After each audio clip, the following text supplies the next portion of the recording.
आदिकाची है ना? हाँ, एक पौधे का विवाह एक पत्थर से? पत्थर नहीं, वो शालिग्राम है, विष्णु जी ही है।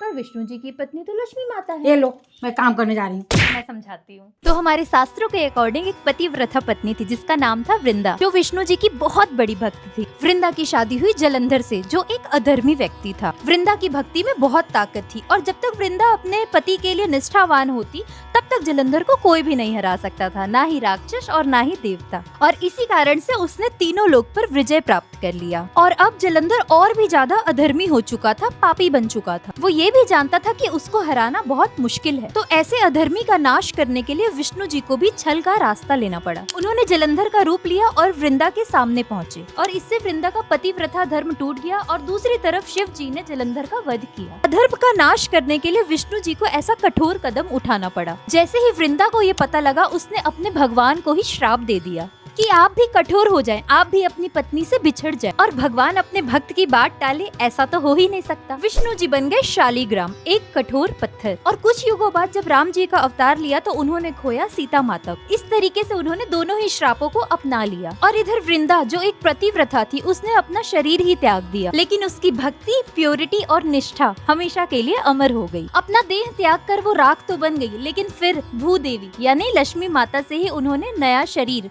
या देह प्राप्त किया, तुलसी माता के रूप में, और जन्म हुआ तुलसी माता का। जब 4 महीने के योग निद्रा से विष्णु भगवान उठते हैं तो सबसे पहले जाते हैं अपने भक्त के पास और निभाते हैं प्रेम का बंधन। और ये बात लक्ष्मी माता को भी पता है और इसीलिए जब विष्णु जी 4 महीने के योग निद्रा से उठते हैं तो तुलसी माता का विवाह शालिग्राम मतलब विष्णु जी से हम करते आए हैं। इसी दिन को कहते हैं एकादशी या देव उठनी। जय श्री कृष्ण।